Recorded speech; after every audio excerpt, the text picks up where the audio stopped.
Hey everybody, it's Aunt Bibi. Today is Thursday, August 15th, 2019. I'm Burb Hammer, and I haven't done a video for almost a week. I was traveling last week and I'm catching up on things, so I apologize again to my viewers. I spend a lot of time though every day on Twitter following things, and I kind of focus on China and the Hong Kong protests. And I am going to talk about that again today. But today I want to sort of connect the dots, and look at the big picture, not just Hong Kong protests, but how they fit into the bigger picture. So first of all, I want to do a little promo for my friend Scott Creighton. He goes by American Everyman, and he used to have a YouTube channel by that name, but YouTube purged it in February of 2018. And then he had a WordPress site, American Everyman, and WordPress purged that in the same year, August 2018. So this is his Patreon page, and I had a viewer ask me if they could donate to me, and I was flattered, but I don't need the money. I'm fine. I'm not rich, but I'm fine, and I don't need the money. And I want to make a point of not doing this for money. It seems like too many people go down the road of framing their content around what their audience wants. And I just want to get the truth out. That's my goal. I don't take any money. I don't have a PayPal account for this or anything. But anyway, so Scott, he helped me get my channel started. He's helped me. He's been very encouraging, and he's a very humble guy, down-to-earth guy. And he does need the money.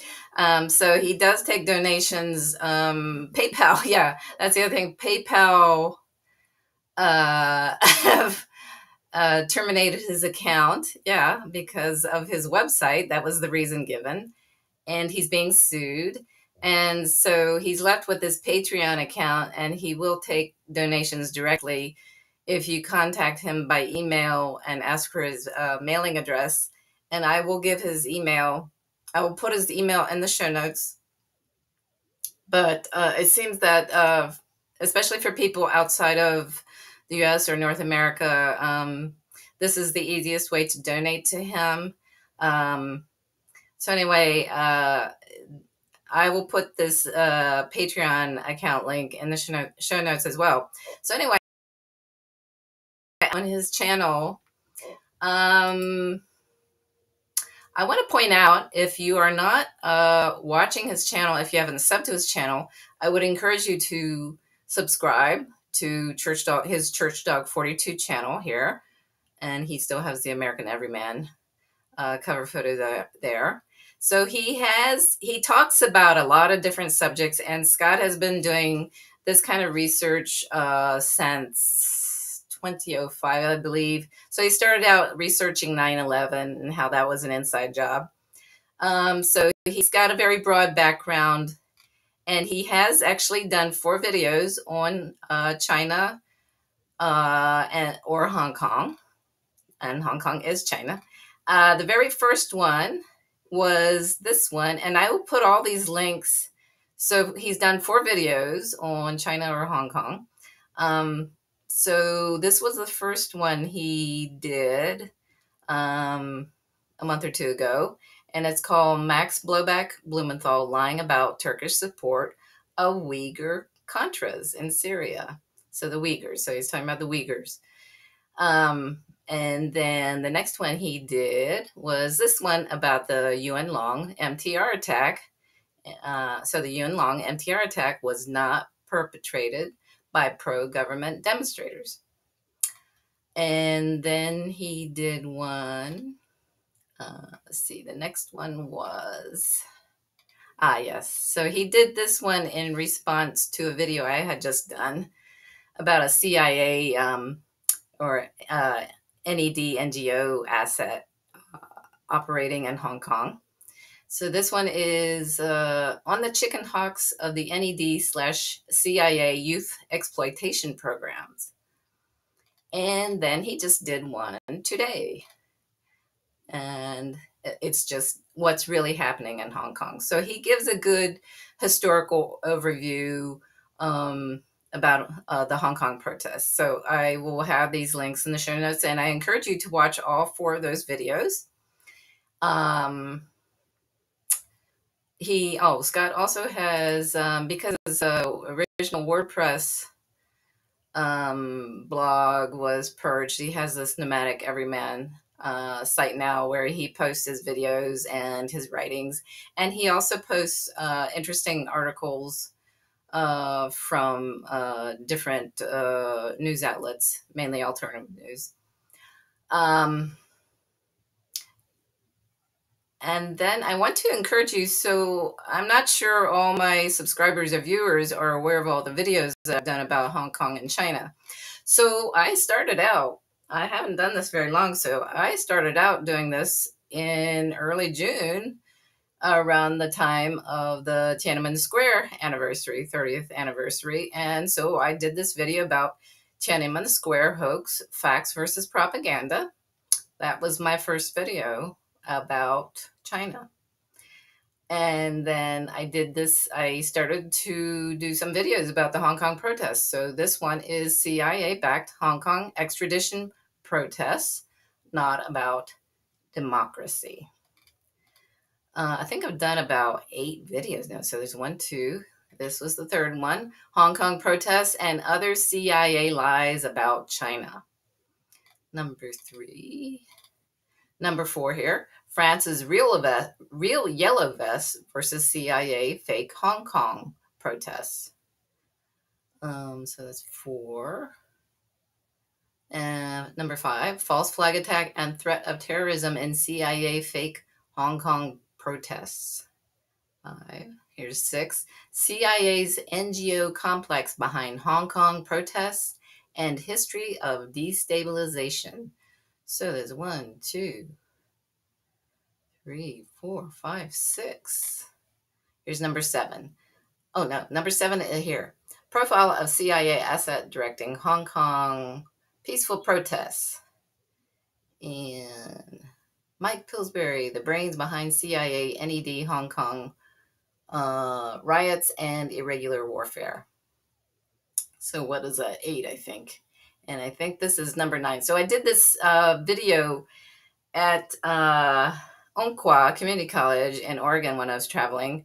And I was sort of following the mass shootings in the U.S. And sort of I wanted to make this connection to the violence in the Hong Kong protests. So CIA/FBI worldwide terrorism and Gladio false flag attacks, Hong Kong riots, and U.S. mass shootings. So I wanted to make that connection. So I guess I've done about 9 videos on Hong Kong and China. So if you haven't watched them all, you know, I would encourage you to do that because that's the body of my work. I have 1 article still on my blog. So I started the blog last month, and I only have 1 article. I just haven't gotten into the habit of writing, but I will get there. I will get there. Anyway, so I'll have the link to my blog. So it's binationalbb.blogspot.com, I believe. Yeah. So I'll have that one up. I don't have the tab up here. Anyway, it's a little bit warm in here. I got to turn on the fan. Okay, so today is a Connect the Dots video. So I've been kind of doing a lot of digging into things. So right now, the status of the Hong Kong protests is they're getting increasingly violent. So the latest thing is all the violence at the airport and how they shut down the airport, the protesters, rioters. And so they were, taking people, mainly people from the mainland, and holding them hostage and torturing. There was a reporter from Global Times, which is a mainland outlet, and sort of claiming, oh, he's not really a journalist. He's a I don't know, agent of the Chinese government. And they also grabbed another mainland Chinese guy, and they held him, and I think they choked him so much that he went into a coma. I'm not sure what's his status is right now.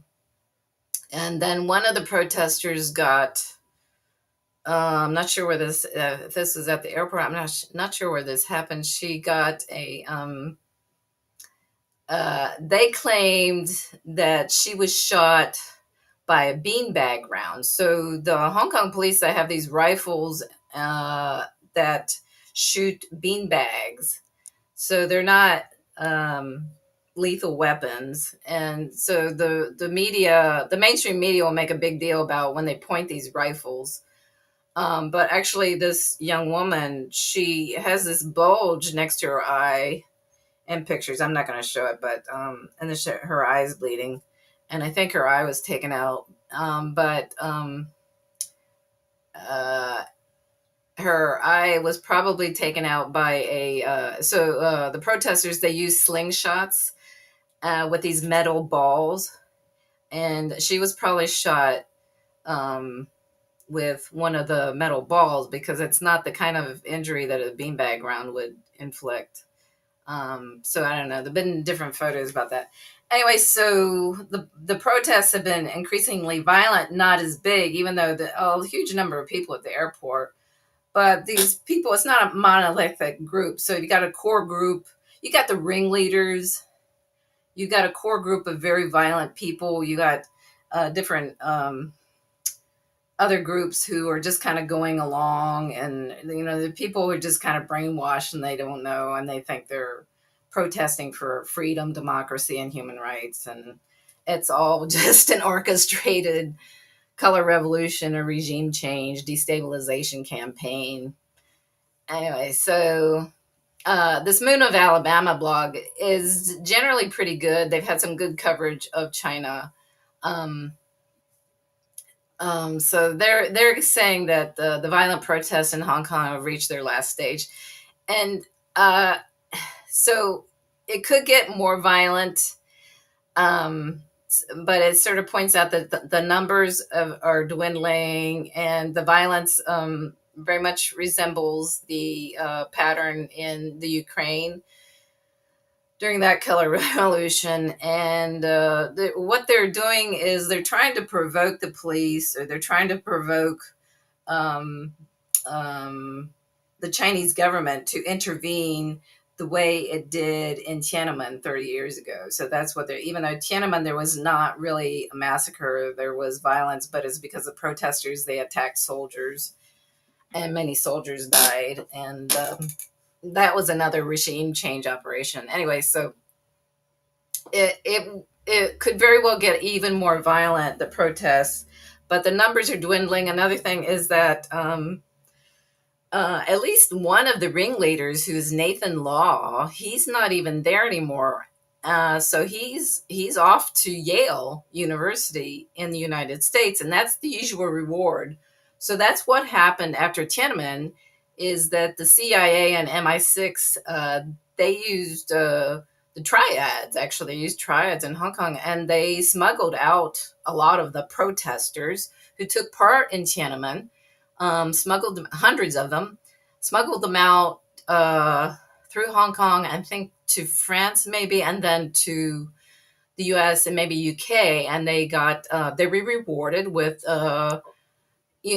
educations at prestigious universities, Ivy League or other prestigious universities, and that's what's happening to the Hong Kong leaders. So they get rewards.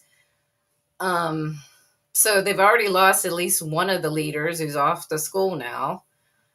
And anyway, so the point has been made too that a lot of these protesters are very young. Some of them are early teens to early 20s, so they will be back in school soon, I think. So I hate to predict, but I don't think this is. I think this is going to be another failed attempt, but they won't give up. they never give up. So this has happened before, the Umbrella Revolution in 2013. They never give up. It's all about a strategy attention campaign. So what they want is they want people to fight each other. And so a lot of people in Hong Kong or from Hong Kong or Chinese who get very frustrated with what's going on in Hong Kong, they want the police to crack down, or they want the Chinese government to crack down. But that's the point of this whole thing. They want people to fight each other and not realize that it's the people, the ruling class, the people who are controlling. It's like, everybody's a puppet. And so they're manipulating people with their emotions or whatever. So they want people to fight each other. It's the strategy of tension so that they can ramp up the security forces. They're trying to trigger the Chinese government to crack down, to bring in the military.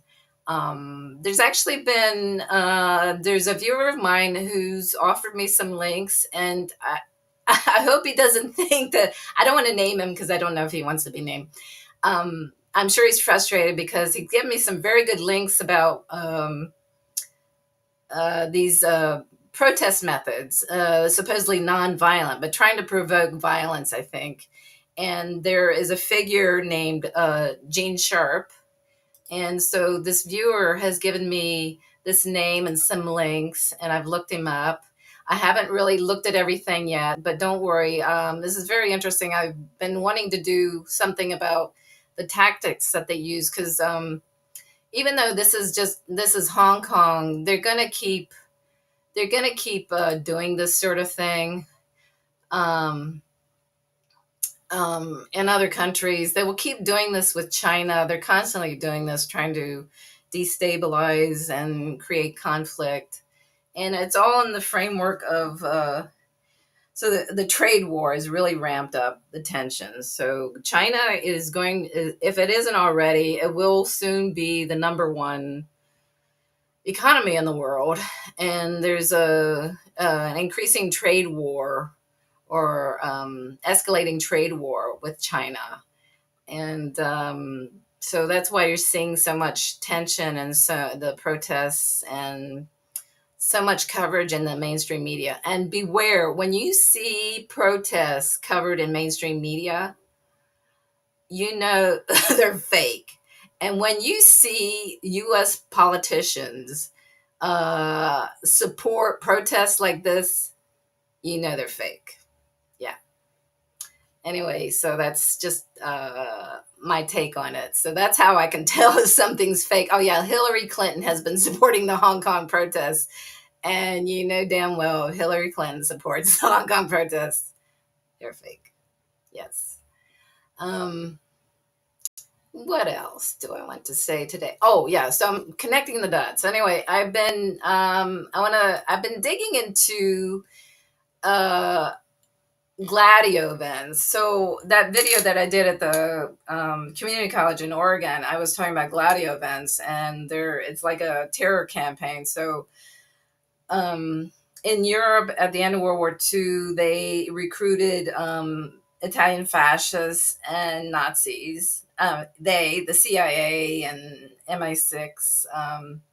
So they didn't necessarily prosecute these people. They said, you're working for us now. So the big thing they were concerned about, NATO's, which was created in 1949, and the Western Allied forces, they were concerned about the Soviet Union. So that they decided the Soviet Union was going to be the next enemy. So it's not as though the Nazis and the fascists actually lost.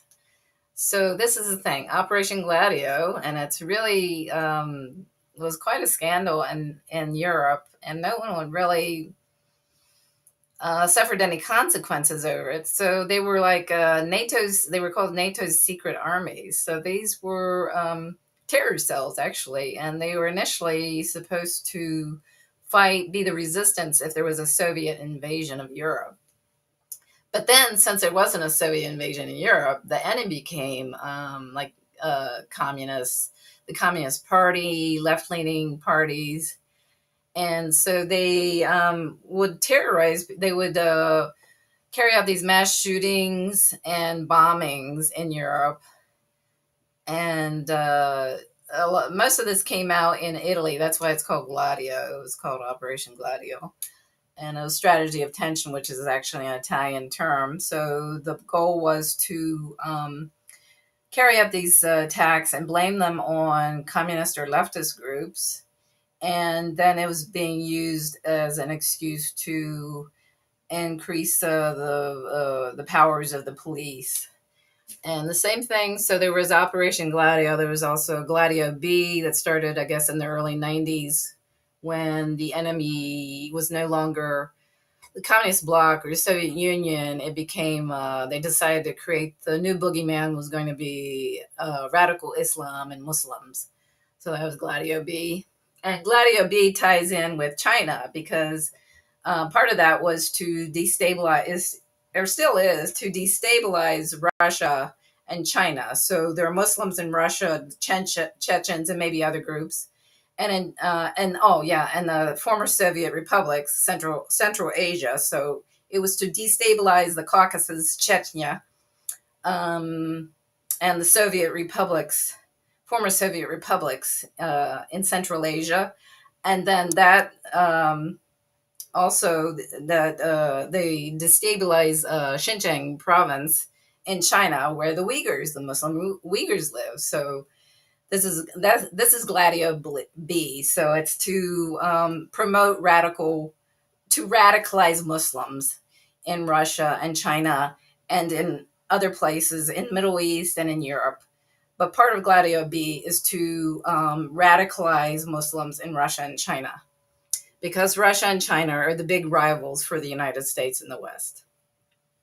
So in the U.S., so I'm connecting the dots. So in the U.S., we have American Gladio mass casualty events, these mass shootings, and people think, oh, there's a gun problem.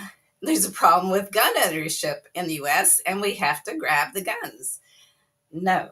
So if you look at these mass shootings, if you look at them closely, they don't make any sense. They don't make any sense. You know, there's a lot of inconsistencies in the stories, and sometimes the shooters supposedly post these manifestos that have a very convenient political theme or themes to them, what the ruling class wants done. So it manipulates people. It creates this tension, and people want greater police powers. They want increased gun control, stricter gun control. There's talking about red flag laws to pick out people who are potentially a danger, you know, and the FBI's labeled conspiracy theorists as terrorists, domestic terrorists. So that's part of this. There's increasing censorship. They want increasing monitoring and targeting people, and these mental hygiene laws that have been proposed. You know, oh, someone's dangerous because they're mentally ill, and they're sort of equating conspiracy theorists with mental illness. It's all very dangerous. So this is American Gladio. So there are these, they're terrorist campaigns, really. It's a terrorist campaign. And I would connecting the dots, again, I want to connect this to how the ruling class operates. So I'm increasingly saying this online, that, the U.S. had just simply turned into a fascist oligarchy. And the ruling class is organized crime. So I want to point out, so I'm going to have some links. Number one, I'm going to have some links to Operation Gladio. It's all very interesting what was going on in Europe, Gladio and Gladio B. But I also want to point out this series that Whitney Webb at Mint Press News has been writing. So she's already published 3 articles in this series. And it's about this is the part 3 article, and there will be a part 4. So her series started out as the Jeffrey Epstein scandal. So this was a pedophile ring or a blackmail operation that he had. And a lot of very prominent people, politicians, celebrities, academics, scientists, researchers were brought into Jeffrey Epstein's circle. And it wasn't all to do with underage girls or children, but a lot of it was. And unfortunately, a disproportionate number of the figures were Jewish, and there's a connection to the intelligence community. And because the intelligence community, it's in the West anyway, the West and Israel, it's interconnected, or in other countries too. But there's a Mossad connection. So Jeffrey Epstein, and this goes back before World War II. So Whitney has done this series about this scandal and how far it goes back. And it goes back to, I think she traced it back to like Prohibition. And that's when organized crime really gained a lot of power, and they had a lot of connections to wealthy people who had alcohol businesses that produced alcohol, and they had connections to politicians. And so anyway, I'm trying to connect the dot. I'm saying that what's going on in Hong Kong, what goes on in all these color revolutions, and what goes on in like these Gladio events, it's all sort of a campaign of terror and manipulating people, and it's all for business interests, really. So it's very involved. I hope this all makes sense. So the ruling class, business interests, and they just use very disgusting methods to control people, to manipulate people, to blackmail people, to seduce people.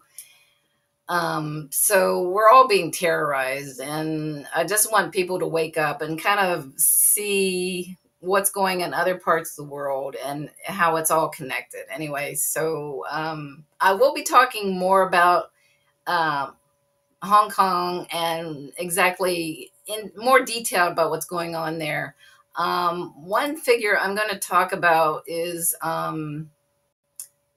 if it'll come up, yes. So Carl Jha, I don't know if I'm pronouncing his name correctly. So he has a very high profile on Twitter and on social media, and he's often mentioned in the Moon of Alabama blog.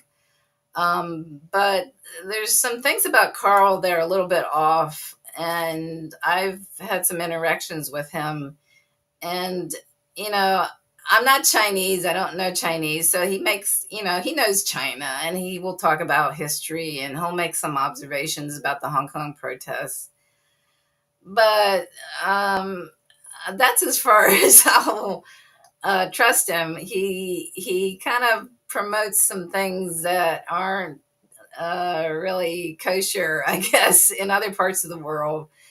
And that's why I have some problems with Carl, and I hope I don't offend some of my Chinese viewers. So Carl, he knows Chinese history. I'm not Chinese, and he knows a lot about China. I think he's from Chongqing, and he travels, and he's been to Bali, and he likes to talk about food in Bali and so he's more like into history and popular culture and current events somewhat, but he gets U.S. politics wrong. He gets the Middle East wrong.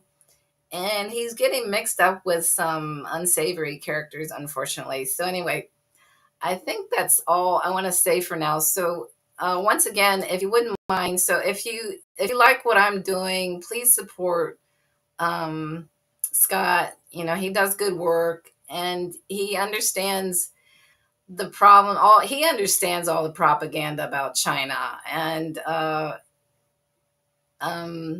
so anyway, if you want to help me, help Scott. That's my message. So I'll have all these links in the show note. So thank you very much. I'm very grateful to my viewers and my subscribers. My sub count has grown a lot for me, for my little channel. So I want to thank everybody. Okay, so thanks for all the comments and suggestions, and I will talk to you again soon. Okay, bye.